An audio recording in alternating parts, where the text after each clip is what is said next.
Bonjour, voilà la lettre des signaux faibles numéro 235 de mai 2024. Elle est sortie juste avant les élections européennes, donc il y a un contexte un petit peu particulier pour certains points. Mais cette lettre, je vais vous la passer assez vite j'étais très généreux, il y avait 7 points dans la lettre, 7 signaux faibles dans la lettre freemium, donc qui est gratuite, et puis 29 ou 30 ou 31 points dans la lettre payante, celle de mes abonnés. Le premier signal faible, c'est Emmanuel Kant, le philosophe qui annonce la raison et qui, à mon sens, aurait pu parler aujourd'hui de l'émotion. Il a fait la critique de la raison pure. Je pense qu'aujourd'hui, il écrirait la critique de l'émotion pure. Dans le texte en dessous, il y a un petit lien que je mets avec une réflexion que j'ai eue. Le deuxième point le deuxième signal faible, c'est Apple et la poule aux œufs d'or. Je constate qu'Apple, petit à petit, marche moins bien.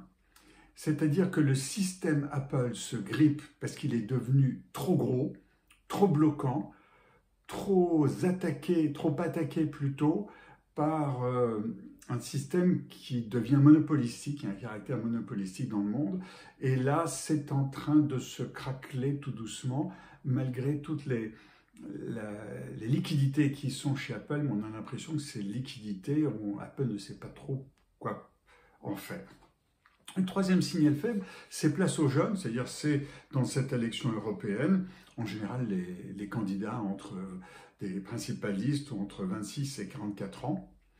On a vu le résultat, mais ce que j'avais mis comme conclusion, ce qui frappe chez ces jeunes, c'est l'absence d'optimisme et c'est l'angoisse du futur. On a l'impression que le moins jeune de tous, c'est-à-dire Macron, est encore plus angoissé que les autres avec la dissolution de la Chambre des députés. Le signal faible 4, c'est qu'il y a des avancées régulières de la voiture autonome. On a l'impression de dire, particulièrement en France, parce que je ne sais pas, en France, on n'y croit pas beaucoup à la voiture autonome. Dans d'autres pays, comme bien sûr les États-Unis et la Chine, on y croit beaucoup, même s'il y a des allers-retours chez les Américains. Mais chez les Chinois, il n'y a pas tellement d'allers-retours, on est plutôt dans des allées. Or, le système de la voiture autonome, parce que c'est ça qui est important, quel est le système de contrôle de la voiture autonome, lui dépend des zones géographiques dans lesquelles il va s'implanter. Nous autres Européens, on a une chance de s'en sortir. Si on le met de côté, c'est un petit peu dangereux. Il n'y a que les Anglais qui avancent nettement dessus et un petit peu les Allemands.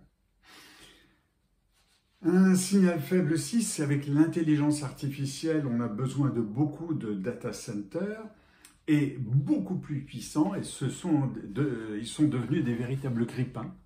Ils produisent de la chaleur, on ne peut pas les mettre loin, il faut qu'ils soient proches des centres d'utilisation. Je crois qu'il y a une société comme CoreView, un nom comme ça, qui est valorisé plus de 6 milliards de dollars. Avec les data centers, on commence à chauffer des piscines.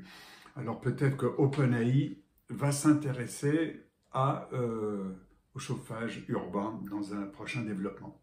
Et puis le septième point faible, signal faible que j'avais noté, c'est la grippe aviaire qui se développe. Je ne sais pas si vous avez suivi, mais il y a un ours blanc qui est mort en Alaska d'avoir mangé un animal qui lui-même avait sans doute mangé un oiseau touché par la grippe aviaire.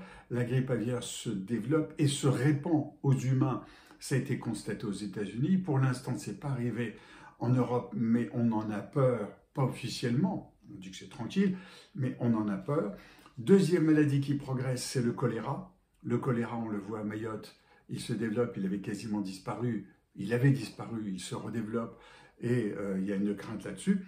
Et troisième point qu'on commençait à poindre lorsque j'ai fait cette lettre des signaux faibles, on est au-delà du 20 juin et j'avais commencé à la rédiger avant, c'est le retour de la Covid qui est de plus en plus présente, même si on a l'impression que c'est un mauvais rhume. Et on a des craintes là avec les Jeux Olympiques, aussi bien pour la Covid que pour le choléra ou que pour la grippe aviaire. Après cette joyeuseté, je repars en plongée. À bientôt.